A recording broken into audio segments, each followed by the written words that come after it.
आजकाल आरोग्याच्या तक्रारी वाढल्यामुळे घरामध्ये म्हणजे प्रत्येकाची झोपण्याची जी दिशा आहे ती निश्चित असावी.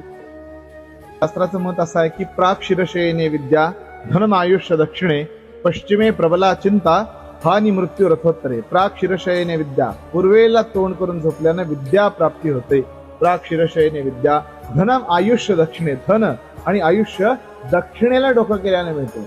धन आयुष्य दक्षिणे पश्चिमे प्रबला चिंता, पश्चिमेला डोकं करून पूर्वेला पाय केले तर पश्चिमे प्रबला चिंता हानी मृत्यू रथोत्तरे. उत्तरेला डोकं करून दक्षिणेला जर पाय केले तर मृत्यू आणि हानी होते. म्हणून झोपत असताना पूर्व पश्चिम, पूर्वेला डोकं आणि पश्चिमेला पाय असावेत किंवा दक्षिणेला डोकं उत्तरेला पाय अशा पद्धतीने असावे असं शास्त्रवचन आहे. श्री स्वामी समर्थ.